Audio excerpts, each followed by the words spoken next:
So, in the last lecture, we looked at Boaz's argument that drug laws don't work. You know, he says they don't prevent use, so they're just a waste of money, a waste of resources that could go elsewhere.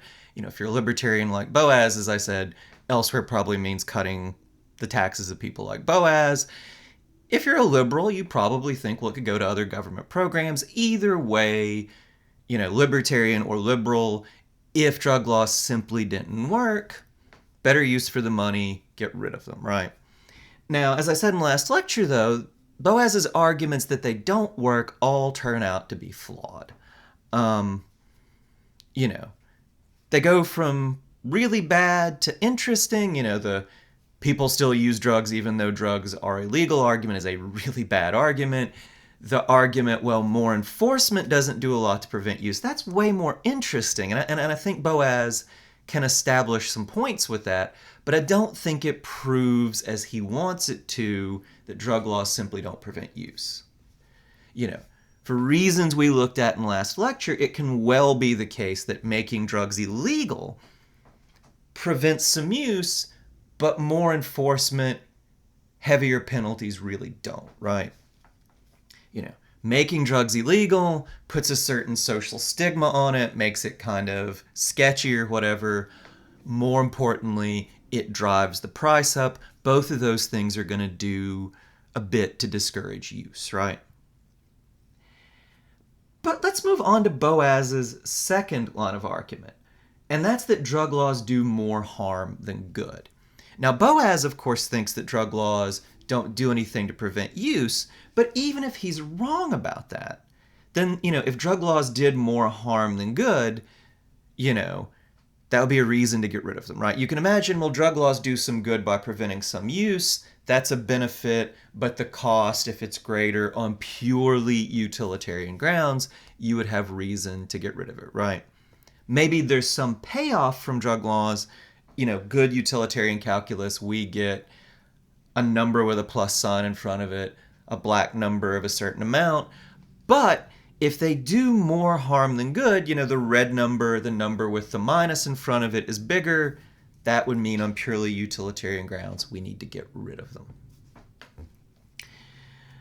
Well, anyway, let's look at Boaz's arguments for this claim that drug laws do more harm than good. And again, I think we can break these down further, and in looking at them, I want to look at each in turn and see how good it is. So how do drug laws do harm? Boaz thinks there's three ways. The problems of drug use, the problems associated with addiction, he's going to say come not from the nature of drug use itself, but from the fact that drugs are illegal. Violence around drug selling, he will say, is due to drugs being illegal.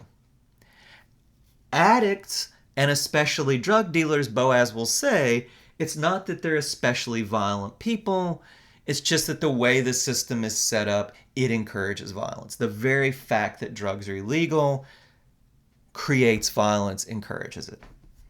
Now you might be thinking, well, that sounds crazy. I think he actually has a pretty good argument for this, and we'll get to it in a second. Finally, the war on drugs leads to violations of basic rights. Now, these first two here are consequentialist or utilitarian arguments.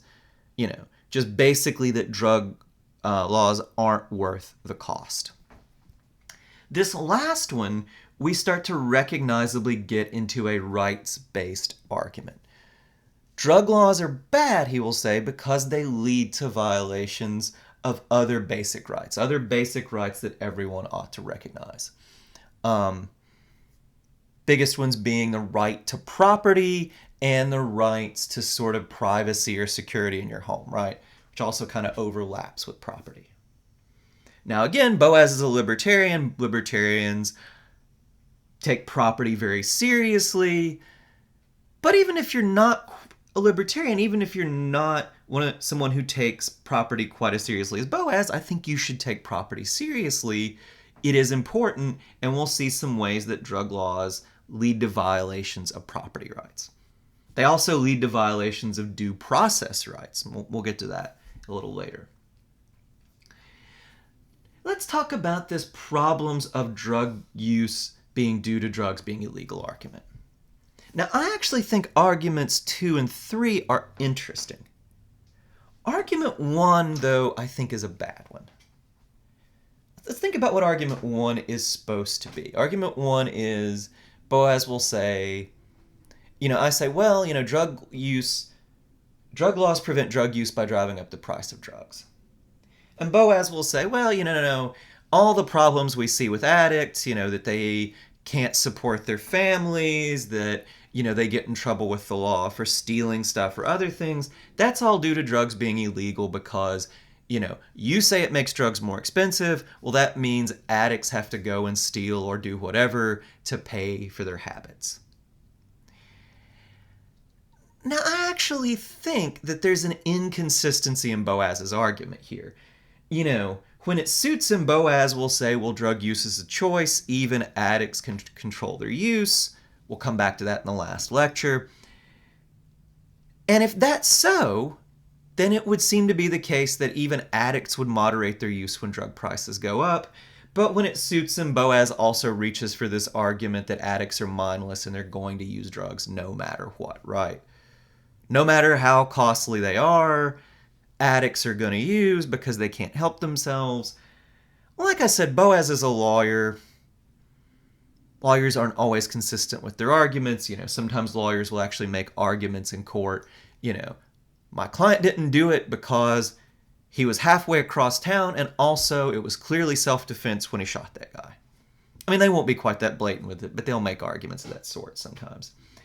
And I think Boaz is guilty of this, right? I think Boaz is like, well,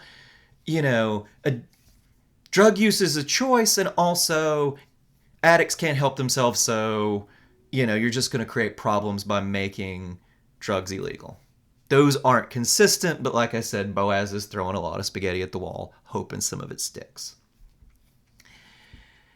We'll come back to this in the last lecture, whether addicts really do have control. Just for the point now, though, I think Boaz is being inconsistent here. And I think this simply isn't true. This, doesn't pass the smell test, honestly. And it doesn't pass the smell test because I think you can look at drugs that are legal and ask if there are problems around those, right? If the problems we see with addicts are entirely due to drugs being illegal, then you would think when it comes to legal drugs, well, we just don't see any problems, right? Well, think about that, right? I would call bull on that pretty quickly, right? Why? Because alcohol use is very problematic. There are problems around alcohol use in the same way there are other drugs, right? Alcohol, you can do what Boaz thinks you ought to be able to do for heroin or meth or LSD or cocaine. Alcohol, you can go down to the corner store and get it, right? Well, addiction to alcohol causes a lot of problems. Alcoholics have the same problems as other addicts. They lose their jobs. They get into legal trouble. So if the real source of the fact that, drug problems is that drugs are illegal, then you would think, well, there wouldn't be any of the problems around alcohol addiction there are around, say, heroin addiction or meth addiction. Well, it turns out there are, right? And alcohol kills a lot of people each year. 88,000 people die of alcohol-related causes each year. Source is the National Institute on Alcohol Abuse and Alcoholism, government agency. One thing I'll tell you guys, when you make claims about facts, this will be important in your posts, you're always going to need a source, right? No excuse for not having one. In the age of Google, it does not take a lot of work to back up your claims if they are true or there's some evidence for them. Look, alcohol kills a lot of people. There are also the problems around alcohol there are any other forms of addiction. So I think you can say to Boaz, it's like, well, your claim just doesn't stand up, right? And, I mean, what's more, a lot of the drugs Boaz wants to legalize are more problematic than alcohol. Um, Heroin, for instance, it's way easier to overdose on that and die than it is to overdose on alcohol. You know, the amount of alcohol it takes to feel an effect versus the amount of alcohol it takes to kill you, you know, most people don't know the exact blood amount, but most people will feel a real effect from alcohol with somewhere between 1 to 3 drinks, right? It takes a lot more of that to actually shut down your breathing and kill you. Probably, I don't know, different people's tolerance, but 5 or 6 times that probably to actually kill you, right? Heroin, the amount of heroin or other opioids it takes to get high to feel a physical effect is about half the amount it takes to overdose and kill you, right? It's way easier to accidentally kill yourself with heroin or other opioids than it is alcohol. So I think you could say to Boaz, well, alcohol's pretty darn problematic. There are reasons to think other drugs are going to be worse still. You shouldn't be so casual about legalization, right? And another point here, and this is from the Drugs and Drug Policy book I referenced earlier, it's hard to get a very precise account of how addictive a drug is, right? But there is this so-called capture rate. Capture rate is percentage of people who try a drug who will later go on to develop problem use. With alcohol, it's about 15%. With heroin or meth or cocaine, it's more like 30%, right? I mean, which is kind of remarkable. I mean, 70% of the people who do cocaine or even heroin don't end up having problem use. But on the other hand, it's twice what alcohol is, so that there's problems around alcohol tends to suggest those drugs would be really problematic if legalized. If alcohol's already this big a problem, even though it's illegal, you have to worry what's going to happen with those drugs if they become legal. Smoking is also hugely problematic, does a lot of damage as well. There's more deaths you can attribute to smoking, in fact, than alcohol by a long shot. 488,000 annual deaths attributed to smoking. This is from the CDC. One final thing, and I think this is maybe the best evidence that, legalization won't solve the problems around addiction, is the opioid crisis, right? With the opioid crisis, we didn't legalize opioids, right? But one of the main sources of the opioid crisis was that drug companies convinced doctors that they should prescribe more opioids. They tried to tell doctors, well, if you prescribe opioids to people with legitimate pain, then opioids aren't addictive, which turns out to be, again, complete bull. Well, if you look at the opioid crisis, which didn't even come from full-on legalization, but just from doctors prescribing this drug more, there's pretty good evidence that legalization wouldn't solve the problems of addiction. In fact, when you get to stuff like opioids, it would almost certainly make them worse, right? Again, think about the opioid crisis. 46,000 deaths from opioid overdose in 2017.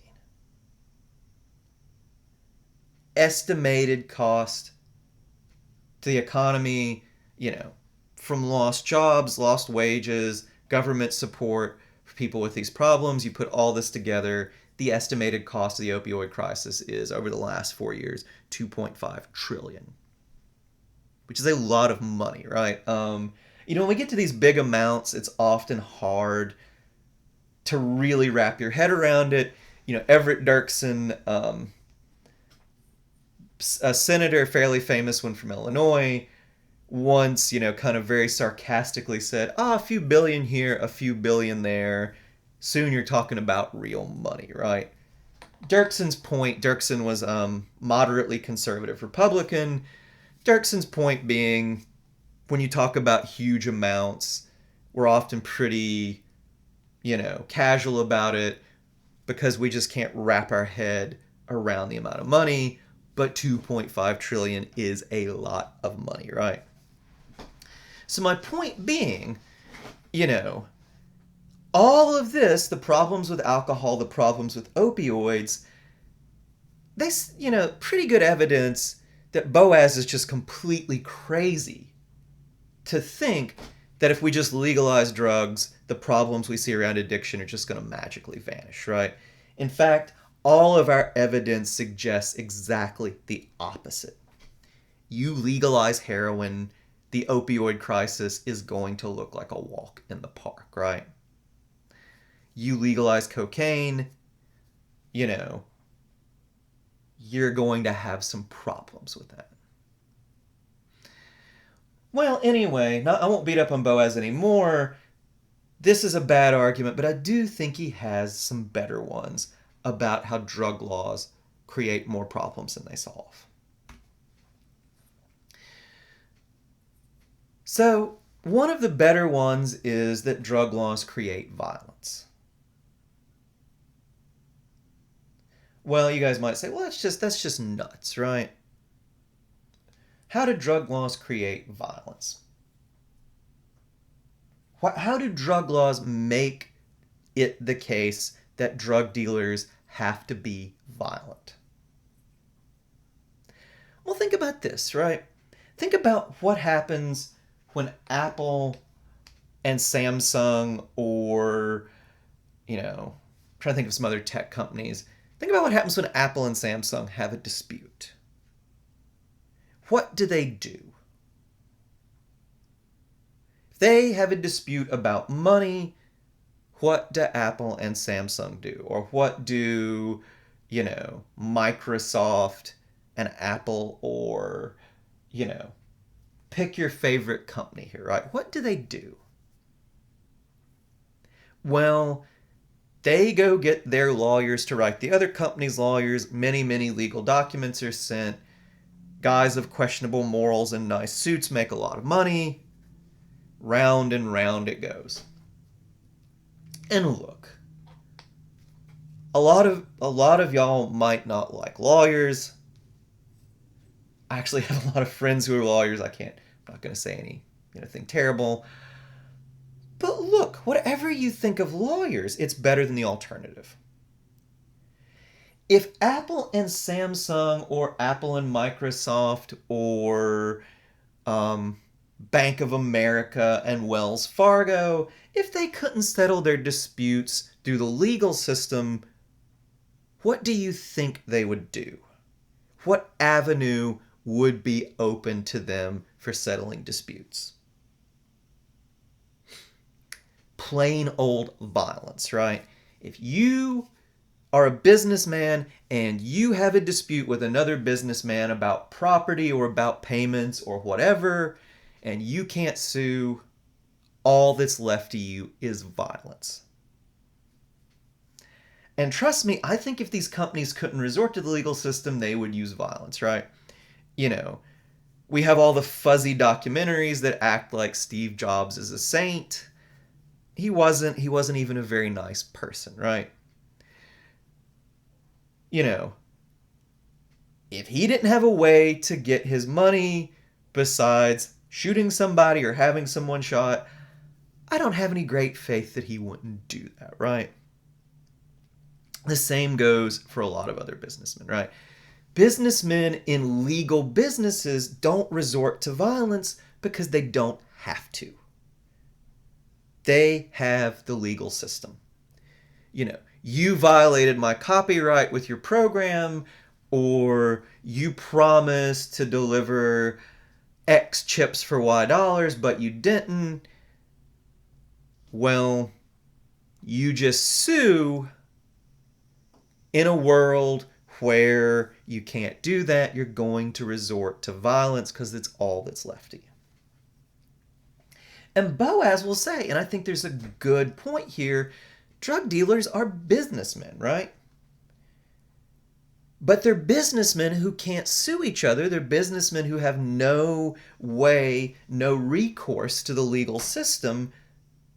So if there's a dispute, you owe me X pounds of whatever, or this corner is mine, I sell drugs here, not you.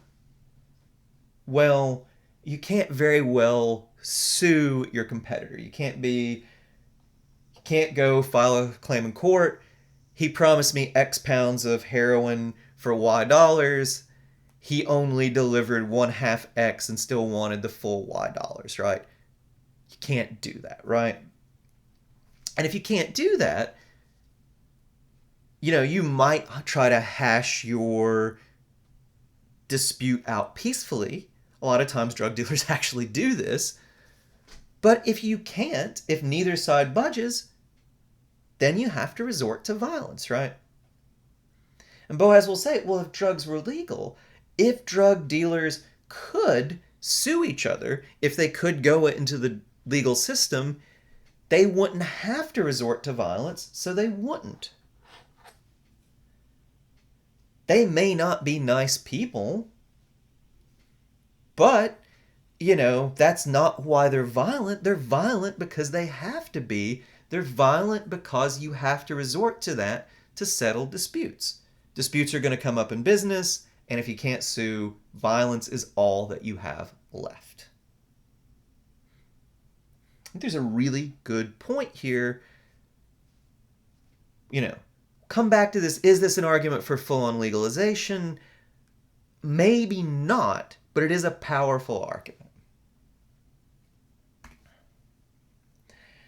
Well, then we get to this other claim. How, drug laws lead to violations of other rights. Well, how do they do this? I think Boaz has a really good argument here, too. You guys might have heard about so-called no-knock warrants because of the Taylor killing. They happen in a lot of other cases. The police don't have to knock to tell you they're police. They just kick your door down, come into the house, right? Well, one of the reasons they've allowed no-knock warrants, you'll hear this bland language about, well, we don't want people disposing of the evidence. But the only kind of evidence this really tracks is drugs, right? If you have a bunch of illegal guns in your house or you have a bunch of stolen computers, you can't just make those vanish, right? The only thing that you could make vanish very quickly are drugs. You can flush those down the toilet, right? Put them down the garbage disposal. You cannot do that. Try flushing a gun or a laptop down the toilet. You're not going to get very far, right? So the real need for these no-knock warrants, the evidence they're worried about people getting rid of are drugs. And in most cases that I'm aware of where they use them, it is drugs they're looking for. So I think this is largely due to the war on drugs, right?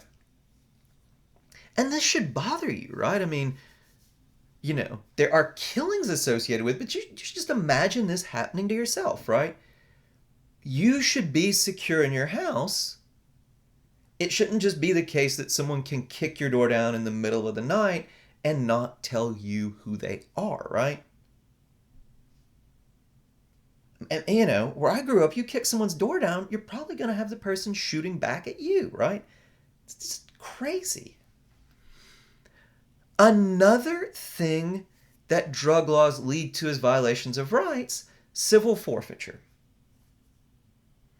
Now, this is a bland sounding term, but you ought to be completely outraged by this. Civil forfeiture means that the police and other law enforcement can seize your property if they simply suspect that it's involved in the drug trade. Not only can they seize your property, to get it back, you have to prove that it's not involved in the drug trade. They can just take your money and not give it back unless you can prove that you didn't get it from drugs in any way, right? There's a case, I'll send you guys a link to this from the Washington Post. This guy, he's an immigrant from Albania. You know, the Albanian banking system, not great, right? He makes a lot of money in the US, decides he wants to bring money back to his family in Albania. You can't send it through the Albanian bank system. So he just decides he's going to carry $10,000 on his person into Albania. Now here's the thing, that's completely legal. He looked this up, the amount of money that you're allowed to carry. He followed the law to the letter. Homeland Security searches this guy. They say, well, this is a lot of money. We think you got it from the drug trade. We're going to take your $10,000 you were going to take back to your family in Albania. The money you worked for, saved up to help your family, right? And this guy, to get his $10,000 back, has to go to court and prove that this money doesn't come from the drug trade, has to prove not just that it's his money, has to prove that it has a legitimate source. And here's the kicker, you know, he has to go to court and prove that it's his. Well, to do that, he has to hire a lawyer, he has to pay legal fees. That is going to end up costing this poor guy way more than $10,000. So practically, the police can just seize his $10,000, Homeland Security can just seize his $10,000, and there's practically nothing he can do because to prove it's his to get it back, he'd have to spend more than $10,000. Now, this guy's actually, I think, admirably stubborn, and the last I heard, the Post said he was going to do this. There was a GoFundMe to pay for his legal fees. But in most cases, they can just take your property, and there's nothing you can do about it, practically, because to prove the property's yours, you would have to spend more money than your property's probably worth. And this should irritate you, right? I mean, it irritates me. I don't care what political stripe you are. They shouldn't be able to just arbitrarily take your property because they claim they suspect you of something, right? I mean, that's the kind of thing you think of, you know, when I was growing up, you know, you don't think of that happening in America. That's the kind of thing, you know, the USSR was still a thing. When I was a kid, because I'm old, that's the kind of thing you think of happening in communist Russia, right? They take your property because they suspect you or they just feel like it. It violates property rights. It also violates due process rights. The government should not be able to take something important from you without some kind of process, right? Civil forfeiture should really irritate you. Irritate is a weak word. You should be outraged by civil forfeiture. Finally, the war on drugs leads to perverse incentives for police. You know, they want to make a drug bust, so they pull people over for minor offenses. They say there's probable cause, so next thing you know, they're turning your car upside down, ripping it apart looking for drugs, right? Mike Bloomberg, you know, I don't know. I won't get started on Mike Bloomberg. The less said about Mike Bloomberg, the better. But, you know, besides the war on sugar, which Mike Bloomberg hilariously lost, you know, Mike Bloomberg tried to ban the Big Gulp and donuts. And anyway, that was one stupid thing Mike Bloomberg did. Another really stupid thing Mike Bloomberg did was the stop and frisk policy, right? Police would just stop and frisk people, basically claiming there was some kind of suspicion, and a lot of times what they were looking for, two things, either guns or drugs. Police want to make these busts, so they hassle citizens, and it's not, you know, necessarily the individual officer's fault. They're told to do this. They're rewarded for doing this. They're punished for not doing it. So they do it, right? The war on drugs creates these perverse incentives to hassle citizens. Well, seems to be another good way, another good reason to think drug laws lead to violations of other important rights. This seems to be a pretty powerful argument for doing something. Well, I think that Boaz here gives us very powerful arguments for doing something, for changing drug laws in some ways. But does he give us an argument for drug legalization? I think not.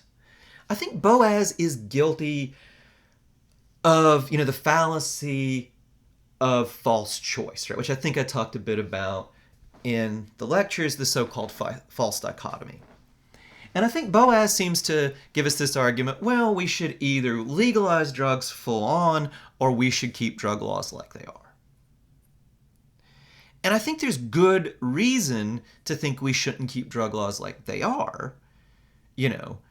We saw in the last lecture heavier enforcement, longer jail sentences, heavier penalties in other ways probably don't do a lot to prevent use, so we should maybe reform that. And I think we've seen here that, drug laws do lead to violations of rights, drug laws as they are now.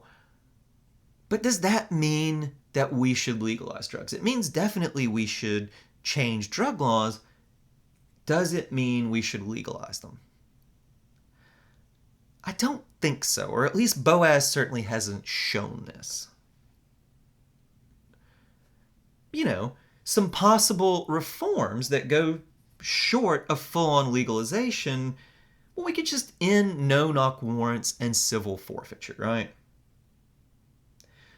Plenty of countries where drugs are illegal don't have these things, right? We've already seen that more enforcement probably doesn't do a lot to prevent drug use. If that's true, getting rid of no-knock warrants and civil forfeiture probably wouldn't do a lot more, do anything to drive up use. We could probably still have pretty effective drug laws without no-knock warrants and civil forfeiture.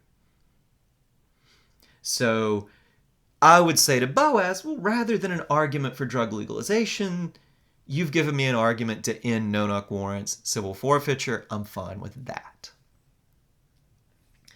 Another option here is targeted enforcement. Because I do think it's a huge problem that drug laws push drug dealers to be violent, right? What targeted enforcement means, and I think this will solve both some of the basic rights worries as well as the violence worries, targeted enforcement means that police and other law enforcement kind of turn a blind eye to a lot of drug dealing. We keep drugs illegal, but we don't go looking for people selling it. Targeted enforcement means that if people are selling drugs open air, if there's a guy on the street corner selling drugs, he's going to get arrested. You don't tolerate it out in the open. There's all kinds of evidence that open air drug selling is just terrible for neighborhoods, does a lot of damage. So, gonna sell drugs, out of sight, out of mind. It also means that drug dealers who are violent are targeted by the police. There's a sort of unofficial understanding between the police and drug dealers. You keep this out of sight and nobody gets hurt or killed, we're not going to come looking for it. You do this in the open, though, we will arrest you, we will send you to jail. Also, if anybody gets hurt or killed, we're going to come after you and come down on you hard. If the police do this, the drug dealers still can't sue each other, they still can't go into the legal system, but suddenly they have a real incentive to solve their problems, to solve their disputes in nonviolent ways. If we're violent, the police come after us. It's probably not worth it. Let's settle our disputes without violence because violence is bad for business. Drug dealers are businessmen. Greed, well, say what you will about greed, there are worse motivations than greed, right? And if you can make it the case that greed will push you away from violence as targeted enforcement does, seems like a good solution to the problem. So I think Boaz has failed to show that we should legalize drugs because I think the opioid crisis, that's really good evidence if we legalize drugs, there's going to be really bad effects, right? We didn't even legalize opioids. Doctors just prescribe more, look at the problems we're having. Imagine if we full on legalized. It seems a bad solution. But I think Boaz has shown there are real problems. Well, I think we can deal with these problems with some reforms that aren't full on legalization, but will solve the problems he has in mind. These problems of rights violations. This problem that drug laws seem to encourage violence. There are ways to deal with this besides full on legalization. And reasons to think full on legalization a bad option. Okay, so let's move on to Boaz's final argument, which is an argument that there just is a basic right to do drugs. Even if these first two fail, even if the consequences of drug legalization would be bad, if there is a fundamental right to do drugs, well, it won't matter because remember Dworkin's picture, which Boaz would accept, even though, being a libertarian, he would disagree with a liberal like Dworkin on a lot of economic questions. But on things like rights, what they basically are, Boaz is on the same side as Dworkin. He will say rights trump consequentialist considerations. If there is a real right to do drugs, who cares if the consequences aren't great? All right, so let's move on to that argument.